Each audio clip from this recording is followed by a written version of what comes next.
என்ன படிக்கணும், எப்படி படிக்கலாம்ன்றது எல்லாமே இந்த ரோட் மேப்ல கொடுத்துருப்பேன் நான். ஜஸ்ட் நீங்கள் இதை ரீகால் பண்ணீங்கன்னா you may get some idea.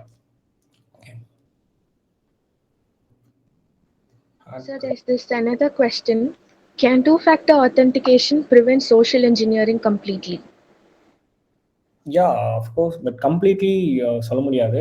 கொஞ்சம் வந்து ப்ரிவென்ட் பண்ண அது ஒரு ஸ்டெப் தான். இப்போ நான் வந்து பாஸ்வேர்ட் நான் கெயின் பண்ணிட்டேன், லாகின் பண்ணுறப்போ அது வந்து எனக்கு ப்ரிவென்ட் பண்ணுமான்னு கேட்டிங்கன்னா எஸ் டெஃபினட்டாக ப்ரிவென்ட் பண்ணும். பட் கம்ப்ளீட்டாக வந்து எதுவுமே பண்ணாது. Still they have some vulnerabilities to bypass these kind of steps. நம்ம டூ ஃபேக்டரை வச்சே வந்து நம்ம டூ ஃபேக்டரில் வர ஒரு கோடை கூட பைபாஸ் பண்ணி நம்ம அக்கௌண்ட்டை வந்து பாஸ்வேர்ட் இல்லாமல் கூட நம்ம டேக் ஓவர் பண்ண முடியும். There are some vulnerabilities exist out there. இவ்வளோ இன்வெஸ்ட் பண்ணியுமே ஸ்டில் சோ மெனி பீப்புளோட இன்ஸ்டாகிராம் அக்கௌண்ட்ஸ் வந்து ஹேக் ஆகிட்டு இருக்கு. சம் பிட்காயின் ஹேக்கர்ஸ் வந்து ஹேக் பண்ணுறான்னு சொல்லிட்டு ஒரு நியூஸ் வந்து ஸ்ப்ரெட் ஆயிருக்கு. Because there is some vulnerability which we don't know. நமக்கு இன்னும் எக்ஸ்ப்ளாய்டபிளாக அது அவைலபிள் கிடையாது. அதை பற்றி இன்னும் பப்ளிக்காக தெரியல. ஸோ அதனால பாசிபிள் தான். Nothing is 100%